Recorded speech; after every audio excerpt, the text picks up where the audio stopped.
Hello and welcome to the Illumination Cinema Movie Podcast Cartoon Network Week. I'm Tyler. I'm Chris. And I'm Beth. And today we're covering Edd, Edd and Eddie. Some will fear it. Some will be humbled by its presence. But this January, someone is going to put it in his mouth and eat it. Jawbreaker! Coming to Cartoon Network. It's getting away! Edd, Edd and Eddie. Wait! Stop! We won't hurt you! Look out! Edd, Edd and Eddie. New this January on Cartoon Network. So, much like we started off last time, yesterday, what was your introduction to the show? Beth. Okay, again, it was always just a cartoon that was playing. I can't remember having a first episode.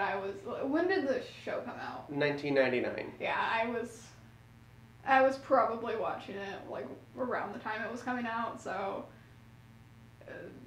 2-3 years old, I couldn't remember. Mm-hmm. I'm not sure when I started to actually, like, watch it, Mm-hmm. like, where I would actually be enjoying it, but eventually, like, started to watch it, and I was like, this is a really nice show, I like it. Yeah. So. From, you want to go? Okay. Okay. Let's go ahead. Okay, yeah. For me, yeah, it was 1999. I had kind of barely watched Cartoon Network up to this point. Like, I would, be like a babysitter's or whatever, and they'd, just put on Toonami or something. But around 1999, I actually started watching the network, and they had ads for the show, and the first one I ever saw, they had an ad for it, then I think they played the episode not long after, was an episode where I think Ed loses a tooth, and he, they're trying to, get the tooth fairy to get it so they can have money for Jawbreakers, and, the first clip I ever saw of the show was, the tooth gets stuck in, a gutter, and, on top of a house, and they're having Ed suck through the gutter, and he ends up swallowing the tooth along with a bunch of leaves and crap, and I was like, this show is disgusting, and I can't wait to watch it.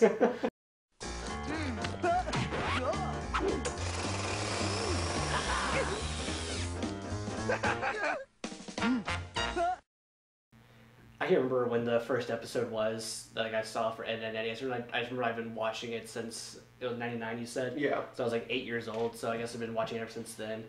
Was it part of the cartoons? The cartoons, yeah. Yeah, that's probably the first time I saw it then. Mm-hmm. I used to watch those things all the time. I was always looked forward to when they have the cartoons. I was always like, oh, this is gonna be a new thing, whatever. Right. Gonna show up there. Other than that, though, I just always watched it when it came on. Mm-hmm. I watched Cartoon Network since I was maybe 3 or whatever. Right. So I've been watching the network well before Toonami started, and just Right. well before, I suppose. It was maybe a couple years. Right. We said this with Courage yesterday, but this is another one where it doesn't look like any of its peers. Oh yeah. Yeah. It's a completely different style, and I guess part of that is because this was produced in Canada, whereas the rest of the shows were produced in LA. Was it made in Canada? Yeah. Huh. Yeah. There's some famous moments from the creator Danny Antonucci talking about his feelings on America. We'll cut to that. We'll give you the clip to cut to. Fuck America, you know? And you're Canadian, right? Yeah, I'm, and now.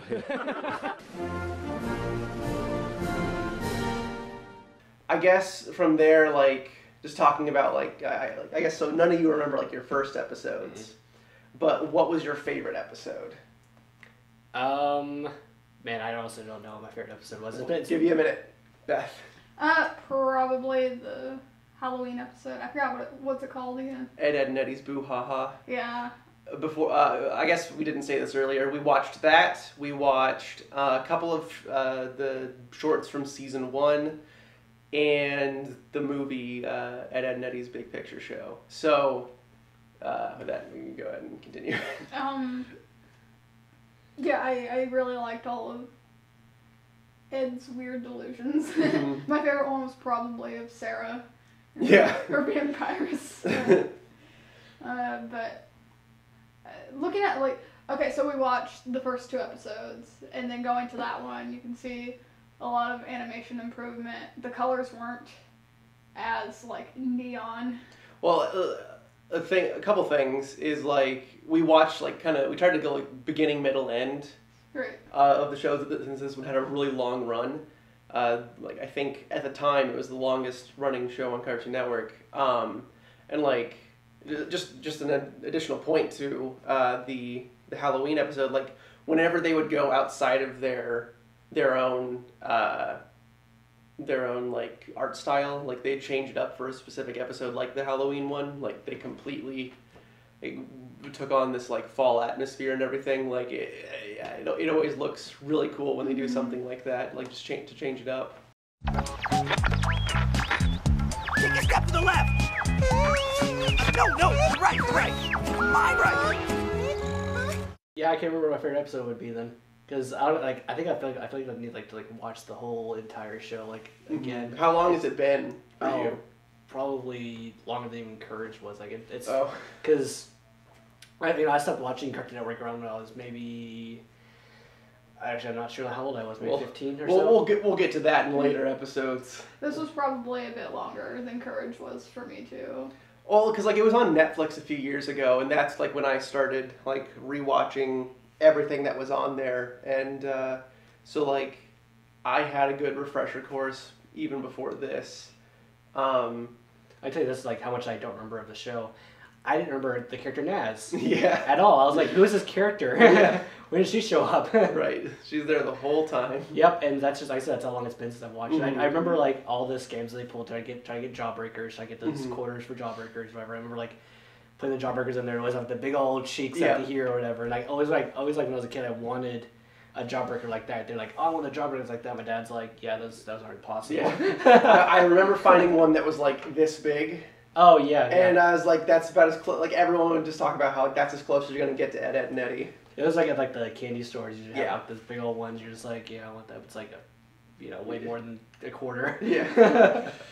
You lied to me. My favorite episode, we watched this one actually. I made sure we watched this one, was Dawn of the Eds, where they have to. Where they want to go see this R-rated movie, but they're not able to. So basically, they kind of act out what they think it would be. And this is a prime example of one of my favorite elements of the show is a lot of times it's just kids being kids and playing pretend or trying to have some sort of weird scheme that they're trying to not necessarily scam people. For actual kids, but just pull off some sort of weird thing, build a rocket in your backyard.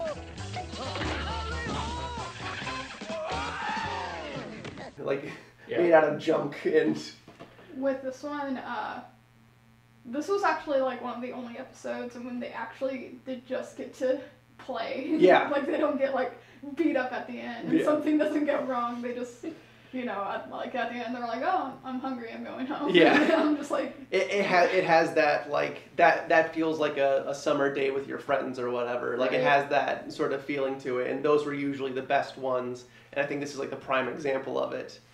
It very much represented children's imaginations, looking at it through you'd look at it through their eyes, and you also look at it through reality, which is. There are no evil robots, whatever, trying to attack them. It's it's actually just the 2 kids or whatever. But in their minds, oh, it's the 2 robots. Gotta kill them, whatever, blah blah. And that's also the episode where they introduced the junkyard van, and obviously you look at it now, and it's what that junkyard van was used for. But shag rug. It's waterbed. Yep, got everything in there. But that thing is. Every kid wanted to find something like that, to go. Right. They wanted to find the junkyard of their area, but without realizing what a junkyard is like. I always love it when they take us to like the junkyard because it just looks like this apocalyptic wasteland. Yeah. And there's like always something like steaming in the background Right. or whatever. Well, what was interesting was that we watched like them going to the junkyard, like it's all fine, whatever. And then there's an episode where like they or like Double D is like, oh, it's really gross over there. Don't go over there. It's very like nasty. It's Yeah. like, wait a second. Yeah.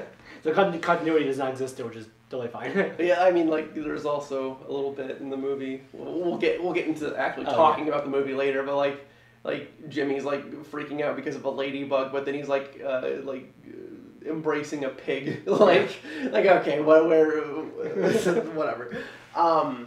So this is another question that we did yesterday.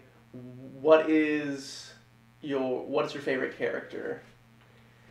Ooh, I like Double D a lot. Like I think that he has like a lot of good character. He has look at his room for a second. It has a lot of character to it. Yeah. I mean Ed's does as well. All three of them, like you have like a look at their room and you can like it tells a lot about their personality. Yeah. I don't think it's in the later seasons as much, but like you look at Eddie's room and he has like a little bedside table and there's like a little like tissue box with like a lot of wadded up ones and he's got his magazines under his bed. Yeah, I wonder what he's doing. He has like a disco ball. Yeah.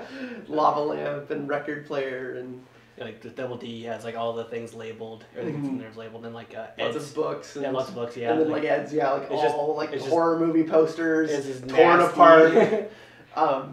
So gross. Danny Antonucci, I was watching like an interview at one point, and he said the Eds are kind of like all of his little personalities. Yeah. So. I don't know what that means. Yeah. Wait. That can mean two things. But yeah, good. Did you have anything else to say? For my favorite character, since if we're gonna go like this, mine's Rolf. Oh yeah. Yeah. There are so many just great like. And half the time, like, what he's saying is just absolute nonsense. I am a wiener. So, and, like, those are always, like, the weird lines are always the best part of any, like, the dialogue in the show. I'm the son of a shepherd. I am a wiener. Mine's Rolf, too. And what I like about him is we don't know where he's from. He's just... There's so many like weird foreign things that are always happening with him. Like he'll have like weird foreign food or like some weird foreign tradition that's just nobody ever knows what he's talking about. Yeah. But you also don't know like what to expect of him or what he's going to say next. Ed is probably a close second though. Swiggity swag, what's in the bag? Ed! He actually like. I noticed in the earlier episodes, he doesn't seem to be quite as much of an idiot. Yeah. He got older. They He got older, so he became. Yeah. Shut up, Chris. With Ed, like they changed up different like aspects of like. Of his idiocy, I guess. Like they played, I guess like certain things like caught on a lot more later on, so they kind of went with those a little bit more because like there weren't like the butter toast and gravy little quirks in the early episodes. Those came a lot later on. Like, and I think in terms of just like if we're just gonna talk about like we watched beginning, middle, and end. I definitely think like the first couple seasons are definitely the best ones because I don't know there was like such a sense of I don't know there was a simplicity to it. And I think that was probably the best era of it. Do you think that maybe is it like when it you said like it went on and kind of like I don't think it got bad necessarily. I think like it just it evolved, like every show evolves, especially like over the course of, however many years. But I'm wondering about the network interference into them. If there was any at all, they're just like, hey, you know what, you guys are doing a great job. Just keep up with it. I highly doubt it. This was a time where there wasn't much of that going on. Yeah, I wonder like how loose they have like a lot of the TV shows like the Johnny Bravo's, Powerpuff Girls, whatever that we'll talk about later on. How much control they actually had over their shows, how much control the network have over their shows. Because usually about here at networks, you're like, oh, okay, so like ABC or NBC or whatever would have, oh, you can't do this or whatever because you know this we don't like this sort of thing. Can you guys do this? Can you put this sort of thing in there? And it's. I mean, like even later on, there's still a lot of jokes. People like again like jumping into the movie. People always talk about how like how risque the sextant joke is. It's like, yeah, they're just saying sex. Yeah, big deal.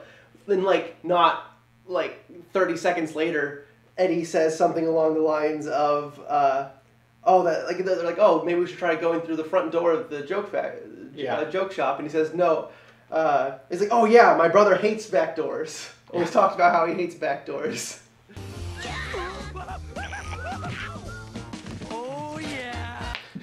Yeah, I've talked about like censorship in these shows before, like where how much it's changed over the years. You know, like Animaniacs, for example. Like you can look at those, like you can see so many jokes in there, and you're just like, how did this pass the censorship board or whatever?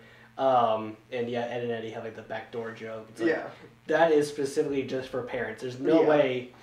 Correction. There's almost no way these kids know what these jokes are referencing. There was one joke where Eddie said like. My brother's always told me you can't have a party without a rubber chicken. Yeah, right. Where'd that come from? There was another one during the Halloween special where Naz like they're trick or treating, and Naz asks Double D, "Would you like to grab a handful of sugar coated bonbons?" And like he gets really nervous. Yeah. Probably, for me, one of the best elements of this show would have to be the sound effects. There are just like so many. Like I don't think any of the sounds like correspond to like what's actually happening. Oh sure, yeah. Like it's always like if they're running, it's a horse like trotting. If they like fall over, it's like a car horn going off. Like yeah. Sorry, go ahead. Okay, this show really takes advantage of the fact that they're cartoons. Yeah. Which is great. They'll do like a bunch of like noticeable things, but then like any like little detail that they throw in is just so great. I wanted to bring up the point of the title cards that they always have. Yeah, those so weird, yeah. I just love those. And so. If we can, Chris, I'll send it to you. I just want to, like, before we get too far away from sound effects, I just want to play my favorite one right here. Great. That's a great sound. Yeah, that's great. Let's see. Like one thing with the show, talk about like the sound effects. It's kind of weird about it's like it's a gag a second almost in that show where it's like something wacky kind of like keeps happening where. Most likely you'll be laughing about something and then like something else will happen and then you might not laugh about that. The next one you might laugh about, so you like still have like continuous laughter going out to the whole show. Especially as a kid, like a lot of those things in there. And more jaded as an adult. I wasn't as laughing as much as I remember like laughing as a kid to these things. Like to your point earlier, you were talking about like how they fully take advantage of the fact that it's animated. Like look at any in-between frame, and like, if you pause at a random moment, like their heads are like cocked up or whatever, and their eyes are going two different directions, and like just stop on any frame and it's hilarious. Yeah, you also kind of notice like they kind of jitter a little bit. Yeah, and like when they're sitting still, they kind of like jitter a little bit, so you can just kind of like how their animation. It's very hand drawn. It's very hand drawn. Yeah. Our friendship goes against the grain. I've seen you swell up in the rain. Ed is, I mean, not always, but he's usually doing something in the background that you won't really, like, there was like a gift I sent you at one point where Double D was like lecturing Eddie about something. Ned's just walking backwards up the stairs. That's right. And like, or like, in one of the episodes that we were watching, Double D was doing the same thing, and it was like on that jackhammer in the back. Like, I think you asked the question, like, why do they have a jackhammer? Yeah. Because they borrowed their parents' power Yeah. tools, and it's like, why do any of them have a jackhammer? Like, the tools are like, it wasn't just tools, like other things, and then they just like, I just grabbed whatever. Yeah. Like, this is my tool, yeah. yeah. It's very like kiddish, where it's like, oh, that's gonna be like, that's a thing. Beloved parents, it is with great shame that I regretfully confess we are not long for this world.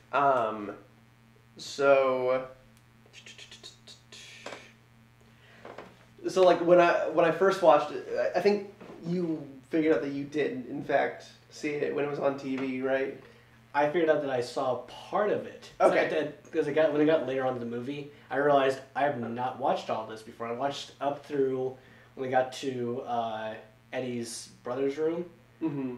Past that point, I don't remember any of the rest of that movie. Okay. It's weird. Like, it's a weird comparison. Maybe it's because I saw it around the same time. Like I became a big fan of the movie Road Warrior.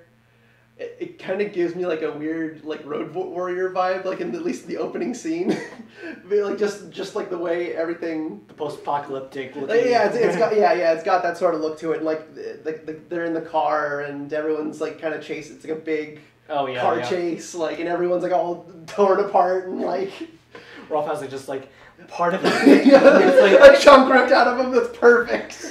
Like people are like, what did they do? Yeah. It's like, it's not even a chunk, it's a bite. Yeah, it's a bite mark. Yeah. So he's like his arm as well, so it's like right here, and his arm is like just ripped out. And he has like a lump on his head, and it also has a bite mark out of it. The intro of this movie was probably my favorite part about the whole thing. Oh yeah. So like in the beginning, they're like all blaming each other about like everything that's happening. We don't know what happened. Yeah. But like they all have their own little like scenes where they're like planning to capture the Eds, and that's really great. Obviously, like my favorite's going to be Rolf's. Yeah. Oh yeah. This movie really captured Rolf really well. Oh yeah. I like what they did with like Rolf chasing after them. We also have Johnny's like transformation to a superhero sort of thing. Yeah, like Kevin and Naz, and then the Cankers, and Sarah and Jimmy they don't know what. They're just spectators. Like, you brought up earlier how like they're all blaming each other. Like this actually has like a nice. Well, before I even say that, like there's I was watching this movie and like, man, Eddie's like an extra scumbag in this. Like I actually do not like Eddie in this movie, and like I would start to get annoyed like at some of the stuff, and then like he has a character arc in the movie, and like all of them kind of go through this like a whole thing, and like I was like, okay, wow, like I didn't expect that. Right. When watching the movie the first time, and it's been like I think this came out in 2010, so it's been like 7 years or whatever, 6-7 years, so I kind of forgotten a lot of how everything progresses. I remember where they ended up, but I didn't remember kind of how they got there, like the little bits of how they got there. So like I kind of got to kind of rewatch it a little bit more fresh, and I like how everything progresses in the movie. It's a good send off. Yeah. I liked like the build up of Eddie's brother. It was like this like great guy. Even through the series. Oh yeah, through the series. Yeah, the whole this like is basically the payoff from the series in this movie, and so watching his brother be like this awful scumbag. Yeah, scumbag. Yeah. It's like, oh, this guy's actually a bad person. Even the kids who wanted to like kids are like beat them all up. Did you not do that to Eddie? It's like, whoa. Whoa, that's harsh. Yeah. So something I was like, okay, so like there's got to be something special about like this guy's voice, because he's the only they've had replacements over the course of the series for a couple characters, but like this is like the only like new character throughout the entire show. So like this guy has a completely different voice, and I was like, okay, there's probably something special about it. the reason, I guess, like the main reason is he's the voice director. I don't know if he's the voice director for the show, but for the movie he is. He probably was for the show. Something else I found out. I'd looked this up before. Because this is made in Canada, I had like wondered in around the 90s. I was wondering like, okay, the voice acting wasn't like a big, field at that point. It's still kind of coming to its coming to a place where it's actually like a respected profession, and so this is like around the time when like the ocean dub of Dragon Ball Z was being made. There's a couple like the Eds. I think a couple of them have like the small parts in the show. This guy had a ton. I didn't write down the guy's name. Here you go, Chris. Right down there. Put it right down there. That's up here. It's over there. It's flying in. Whoa! Star wipe. Great. Also put 1,000 ducks on the. He was several voices in the ocean dub of Dragon Ball Z, and he also, but mainly he played Krillin. So that was something I found out while I was looking stuff up. The build-up for the intro is really good because everything seems like really peaceful at first, and then they just have like these flashes of like, everything. Destruction. Yeah. It's like fences knocked over. Yeah. Then they destroy everything even more. Yeah. Like they destroy everything, like their houses and cars. And, I hope their parents have good insurance. Like, I feel like they destroy everything in every other episode, but this really... was like they destroyed the entire cul-de-sac. Well, like, and like I liked the little touch they had with Eddie's brother's like car or whatever. When was it Rolf that finds the car? It has like the out of order on it. Like it took the time to actually like to label that thing. Yeah. Besides the intro, there were two little parts that I really liked. One was when they were at the factory and Double D opens. It explodes. Yeah. That was great. And two, when they're going on like that private property and there's like a can of just like that's filled with shotgun holes. Yeah. First time I noticed it, Chris pointed it out. Yeah. It's like, oh my god, that can is just holy. Like it's perfectly placed right next to the private property sign, so it's like what could happen to them if they're caught. I love the cows there. Yeah. What do you call them? Like the moo-moos or whatever.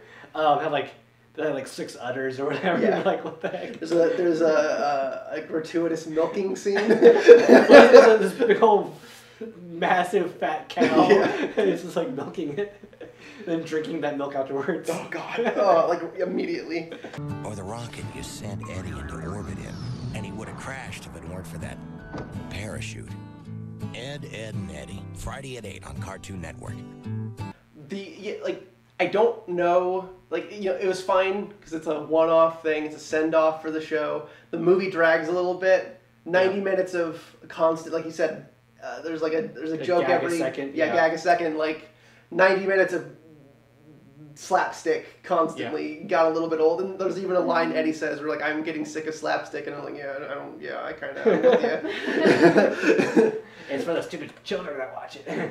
There's like a point in the movie where like he's like kind of talking up his brother, and like he's like slinging them around and like doing flips and shit. Like, okay, just have him stand still, and like this is too much.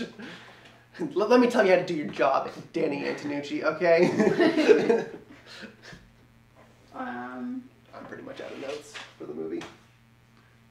I said before that the Canker sister, like any scene with them is supposed to be disturbing, but poor Sarah and Jimmy, they're literally making these kids drag them with a dirty pipe and a dirty toilet seat. Like they like wrap like Jimmy's arms like all the way around the pipe. She's like trying to pull him off. There's like unwrapping. It's like, ugh. Why is his arms doing that? This show does not obey the laws of physics by any means. Again, it takes advantage of the fact that they're all cartoons.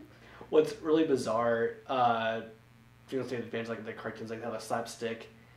The weird part was that the only thing in there like where I was like, oh, it's kind of dangerous was like when they're trying to turn the car on in Eddie's house. Yeah. Like, why is that the thing that maybe don't. It's carbon Why monoxide does that have poisoning. gasoline in it? It's like, that's carbon monoxide poisoning. Yeah. These kids that like throw themselves off cliffs and live. Yeah. I have a problem with carbon monoxide. That would be the thing that killed them, Chris. Yeah. So like Plank is in the movie. It's just like, okay, is Plank alive? He's pretty sentient in the movie. But there are other times, like in the Halloween episode, like the kids question, is this piece of wood alive? Because like Double D put him. Like, he actually talks to him before he leaves, yeah. He's just like, now you be a good lad and go back to Johnny. Yeah. It's just like, they don't know. Yeah. Like, Johnny's so into it, maybe, that, like, he's like, okay, maybe, Yeah. He's convinced them that it's... Yeah. Before, like, at the end of the movie, there's like a little mid-credits or post-credits scene where Captain Melonhead becomes a supervillain, and I just imagine Plank, kill them, Johnny. Kill them. My best friend Plank. My best friend Plank. My best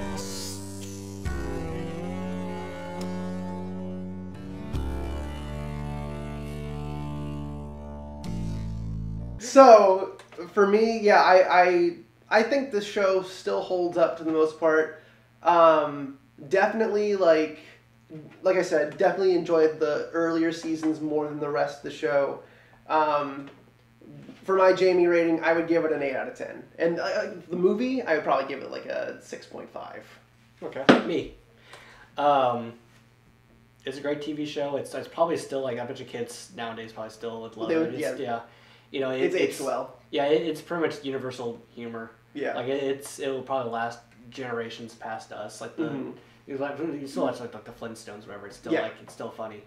It's pretty timeless as well. Yeah. Like, in terms of like where it's like they have like tapes and records and stuff, but like it has a good mix of things. Yeah. To the point where like the time period doesn't matter. Sure. And like I think that like the show would get like maybe like a 8.5 to 9. And then the movie... Well, choose one, so I can round it up properly. 8.7? Yes. There you go. All right. And then the movie, probably like a 1 to a 10, somewhere in there. Fuck you! I'm done! I quit! I would give it probably about a 7.5. Beth? Where did he go? Who? Okay, so... I will always appreciate the show doing whatever it wants. The animation style is really all of its own, and I love that. So I would probably give the show overall about an 8 out of 10, and the movie probably like a 6 out of 10. Alright, so that rounds it up. Tomorrow we're going to be covering the Powerpuff Girls, and okay, we'll see you then. Bye-bye.